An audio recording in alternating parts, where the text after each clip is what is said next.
Buenos días, mi nombre es Brigitte Nicole Huere-Yauri. El día de hoy vamos a explicar sobre la fisiología de la respiración. Para esto vamos a recordar un poco de lo anterior. Anteriormente habíamos hablado de la caja torácica. Acá podemos encontrar a la caja torácica compuesto por los huesos, por el esternón, por las costillas. Ya sabemos, hay costillas verdaderas, costillas falsas y costillas flotantes. Dentro de la caja torácica vamos a encontrar a los pulmones, que el día de hoy vamos a hablar de la fisiología respiratoria. Comencemos.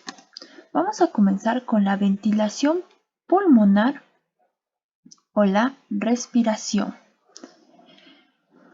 La ventilación pulmonar o respiración es el flujo de aire hacia adentro y afuera de los pulmones. La velocidad del flujo del aire y el esfuerzo necesario para respirar depende tanto de la tensión superficial alveolar como la distensibilidad de los pulmones y la resistencia de las vías alveolares. Para realizar tanto la salida como el ingreso de aire vamos a encontrar dos procesos. El primero, que es la inspiración, que viene a ser el ingreso del aire.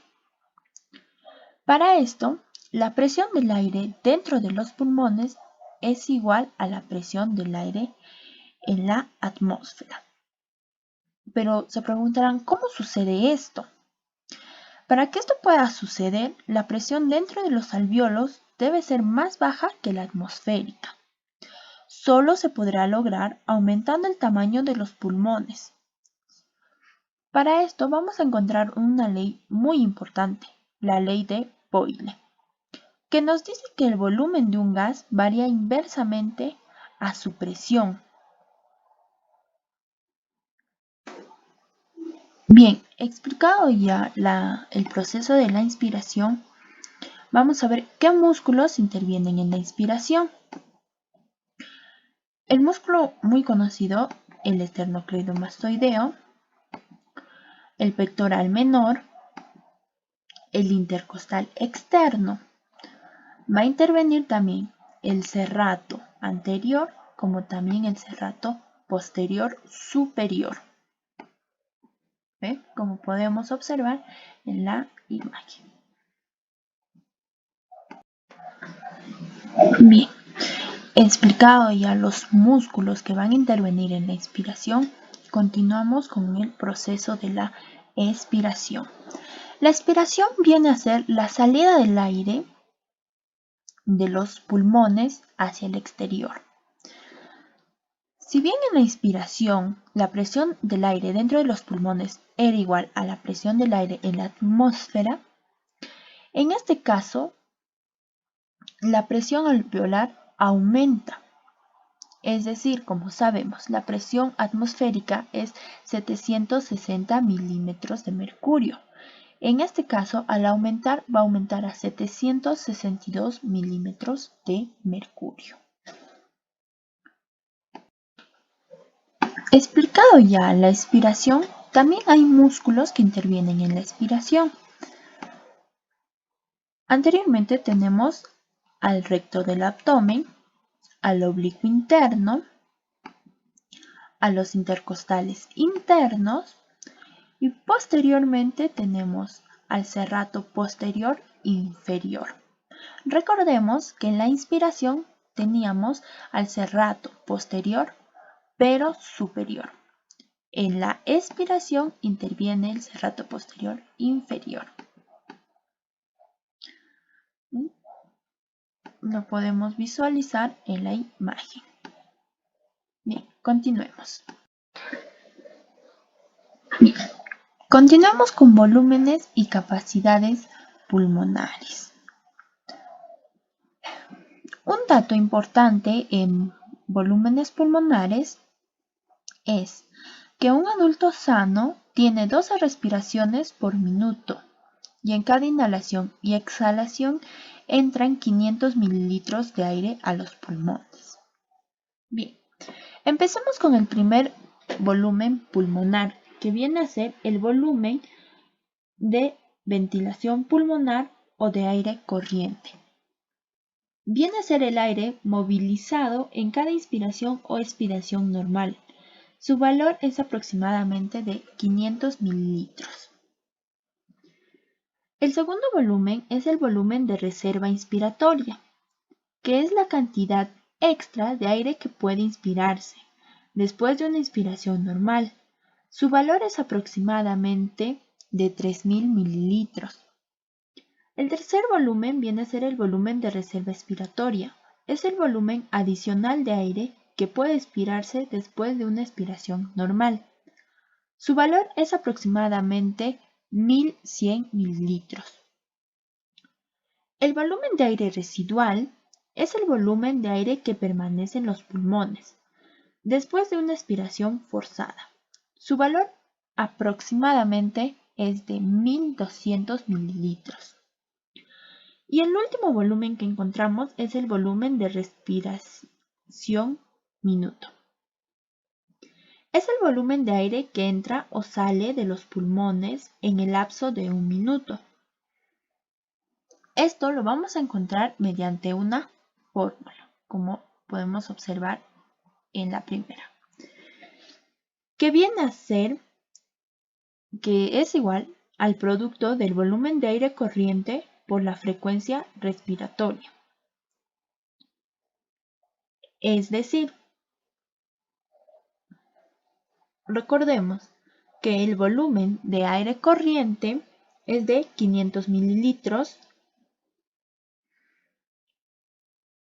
por la frecuencia respiratoria, que es 12 respiraciones por minuto.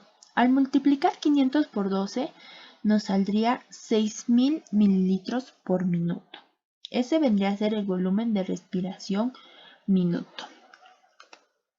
Ahora pasemos con las capacidades pulmonares. Las capacidades pulmonares son las combinaciones de los volúmenes pulmonares ya explicados. El primero, que es la capacidad funcional inspiratoria, sus siglas vienen a ser la CFI, es la cantidad de aire que puede inspirar después de una expiración normal. Su valor equivale a 3500 mililitros. Se obtiene mediante la siguiente fórmula. Al sumar el volumen de aire corriente y el volumen de reserva inspiratoria. Es decir, el volumen de aire corriente es de 3000 y el volumen de reserva inspiratoria es de 500. Claro, los dos siempre en mililitros. Al sumar nos sale 3500 mililitros. El segundo es la capacidad funcional residual, por sus siglas CFR, que viene a ser la cantidad de aire que permanece en los pulmones al final de una expiración normal. Su valor es de 2300 mililitros y resulta de la suma del volumen residual más el volumen de reserva expiratoria. Como ya sabemos, el volumen residual es de 1200 y la reserva expiratoria es de 1100. Al sumarlos saldría 2300 mililitros. Y por último tenemos a la capacidad vital, que es la cantidad máxima de aire que puede eliminarse desde una expiración máxima, luego de una inspiración máxima. Su valor es de 4600 mililitros y se obtiene al sumar el volumen de aire corriente, el volumen de reserva expiratoria y el volumen de reserva inspiratoria.